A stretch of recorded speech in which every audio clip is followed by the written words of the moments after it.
Tapi kalau kalian udah tahu, gua jamin kalian bakal speechless dan ikut bangga juga karena makna dari Tifo ini jauh lebih dalam banget, Pak. Tapi di balik kehebatan tersebut, seperti yang gua bilang di awal video tadi, ada satu hal yang bikin kehebatan Jackmania dan Persija itu malah jadi ternodai.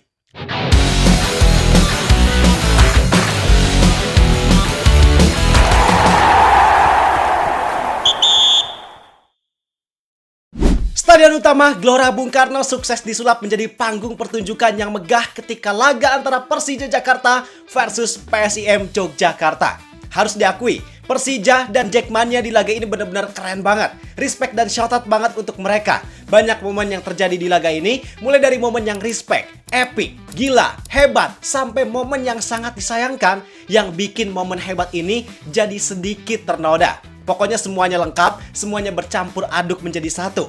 Emangnya momen apa aja yang terjadi? Tentu semuanya bakal gua bahas di video ini. Dan kalau kalian mau tahu nih semua momen tersebut, pastiin kalian nonton video ini sampai akhir bareng gua Zidane Fatoni. Langsung aja kita bahas, biar gak gitu-gitu doang. Tahu sepak bola.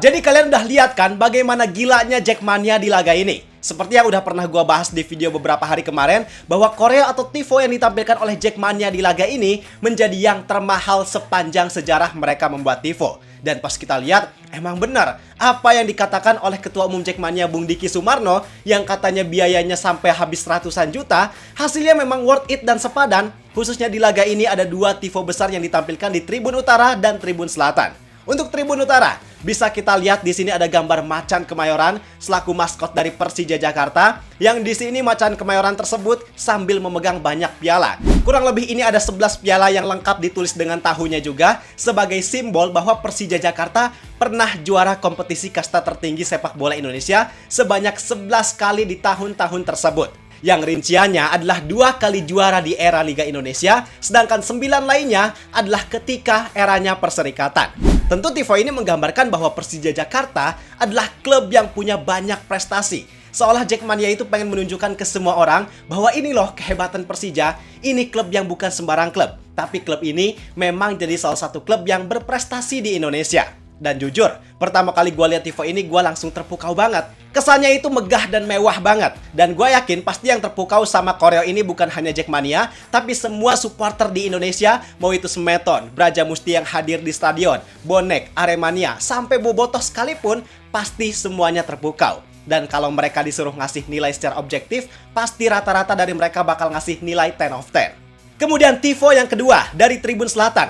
Ini yang unik banget. Kalau tadi Tribun Utara kita disuguhkan dengan tifo yang kesannya mewah dan modern, di Tribun Selatan ini kesan tradisionalnya dapet banget. Seolah Jackmania itu gak melupakan dan bangga sama budaya serta sejarah yang mereka miliki. Dan pasti sebagian besar dari kalian agak skeptis melihat tifo ini. Kalian pasti lebih terhipnotis sama tifo dari Tribun Utara tadi. Bahkan gak sedikit dari kalian yang bingung juga tentang siapa sosok yang digambarkan dalam tifo tersebut. Karena kalian belum tahu, mungkin kalian bakalan biasa aja. Tapi kalau kalian udah tahu, gua jamin kalian bakal speechless dan ikut bangga juga karena makna dari tifo ini jauh lebih dalam banget, Pak.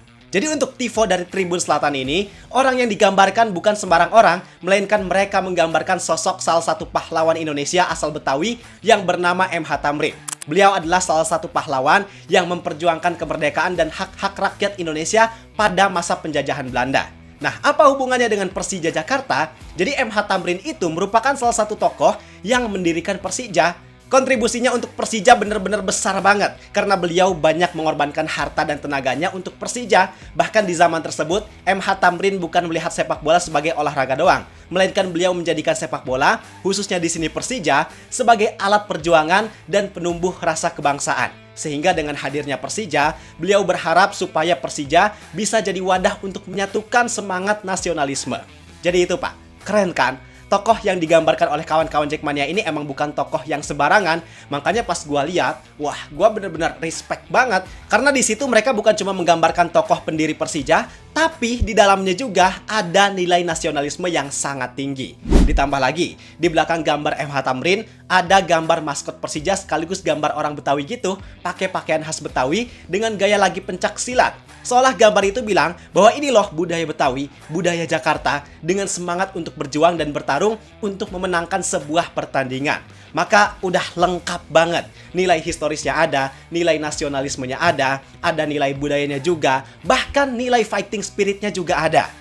Dan hebatnya lagi, kan Tifo ini ditampilkan di Gelora Bung Karno. Yang kita juga tahu kalau di GBK sebelumnya udah ada Tifo megah dari La Grande Indonesia. Yang tentunya secara gak langsung Tifo tersebut udah jadi standar minimal. Karena misal Tifo yang ditampilkan oleh Jackmania perbandingannya jauh dari Tifo La Grande, itu bakalan kelihatan banget kurang bagusnya. Dan hebatnya kalau kita bandingkan, Tifo Jackmania ini gak kalah bagus dan mewah sama Tifo dari La Grande Indonesia. Kalian tahu apa penyebabnya? Penyebabnya adalah karena rata-rata orang yang bikin adalah orang yang sama. Jadi orang-orang dari La Grande Indonesia emang kebanyakan dari mereka sekaligus Jackmania juga. Jadi wajar banget kalau di sini Jackmania bisa menghasilkan Tifo yang hebat, yang keren dan bagus karena memang Tifo ini dibuat oleh orang-orang yang hebat juga. Ditambah lagi, pertandingan ini juga sekaligus menjadi pertandingan yang memecahkan rekor. Karena laga ini jadi laga dengan kehadiran penonton paling banyak, yaitu dengan total 56.150 penonton. Gila gak tuh? Maka wajar atmosfer GBK di laga ini benar-benar luar biasa banget. Karena memang semua kriteria yang bikin atmosfer GBK jadi bagus, itu bisa terpenuhi. Mulai dari penampilan koreo, tifo, sampai banyaknya jumlah penonton yang hadir. Dan tentu seperti yang gue bilang kemarin, bahwa capaian ini harusnya bukan cuma berdampak baik untuk Jackmania dan Persija aja, tapi untuk seluruh supporter lain yang ada di Indonesia juga. Karena ini adalah hal yang positif, maka udah seharusnya hal positif ini jadi motivasi untuk supporter lain supaya mereka jangan mau kalah dengan capaian positif Persija ini. Contoh dengan adanya tifo dan koreo megah yang ditampilkan kawan-kawan Jackmania, maka ini juga harus jadi motivasi untuk kelompok supporter lain membuat tifo atau koreo yang gak kalah megahnya dari apa yang dibuat oleh Jackmania. Kemudian dari segi kehadiran penonton, itu juga harus jadi motivasi. Walaupun kapasitas stadion klub lain memang gak sebesar stadion yang ada di Jakarta, gak kayak stadion Gelora Bung Karno ini, tapi setidaknya mereka harus selalu bisa meramaikan dan memenuhi stadionnya masing-masing sesuai dengan kapasitas dan tiket yang telah disediakan. Alhasil jika hal tersebut terjadi, tentu itu bakal berdampak bagus untuk industri sepak bola Indonesia itu sendiri. Jadi itu Pak, berbagai macam kehebatan dan kegilaan yang ditunjukkan oleh kawan-kawan Jackmania di Gelora Bung Karno ketika laga melawan PSM Yogyakarta. Tapi di balik kehebatan tersebut, seperti yang gue bilang di awal video tadi, ada satu hal yang bikin kehebatan Jackmania dan Persija itu malah jadi ternodai. Apa itu? Yap, tindakan rasisme dan ujaran kebencian yang dilakukan oleh supporter. Jadi di laga ini, di tengah kemeriahannya, ternyata ada terselip salah satu chant yang dikumandangkan sangat jelas oleh banyak orang yang mengarah kepada salah satu kelompok supporter lain.